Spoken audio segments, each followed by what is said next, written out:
उरीवर पाकिस्तानकडून ड्रोन हल्ला करण्यात आलेला। आताच्या घडीची एक सगळ्यात मोठी बातमी आपण बघतोय। उरीवर पाकिस्तानकडून ड्रोन हल्ला करण्यात आलेला आहे। काल जे हल्ले करण्यात आले होते पाकिस्तानकडून ते भारताने परतवून लावलेले आहेत। मात्र आता पुन्हा एकदा पाकिस्तान आगळीक करताना दिसतोय। उरीवर पाकिस्तानकडून ड्रोन हल्ल्याचा प्रयत्न करण्यात आलाय। आताच्या घडीची एक सगळ्यात मोठी बातमी आपण बघतोय। कालही भारतावर पाकिस्तानने हल्ले करण्याचा प्रयत्न केला, मात्र हे हल्ले भारताने परतवून लावले। आज पुन्हा एकदा उरीवर पाकिस्तानकडून ड्रोन हल्ला करण्याचा प्रयत्न करण्यात आलेला आहे। अधिक माहितीसाठी जाऊयात, आपल्या प्रतिनिधी उर्वशी खोना आपल्या सोबत आहेत। उर्वशी, उरी एरियामध्ये कामलकोट ही जागा आहे जे पाकिस्तानकडे आहे, बॉर्डर एरिया आहे, सीमेवर आहे।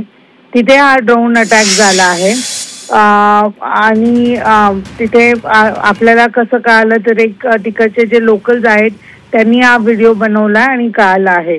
आपण बघतोय की मागच्या काही वेळात सायरन आणि ब्लास्टचे साऊंड येत आहेत, खास करून जम्मूमध्ये कंप्लीट ब्लॅकआउट जे आहे तिथे केलं गेलं आहे। एअर डिफेन्स सिस्टम पूर्णपैकी ऍक्टिव्हेट झाली आहे। जम्मू ते पंजाबमध्ये अमृतसरमध्ये पण एक ब्लॅकआउट जे आहे ते ऍक्टिव्हेट केलं गेलं आहे आणि हे कळून येत आहे की वेगवेगळ्या ठिकाणी ब्लास्टचाही आवाज येत आहे। तर पाकिस्तानने परत जे आहे हमला केला आहे।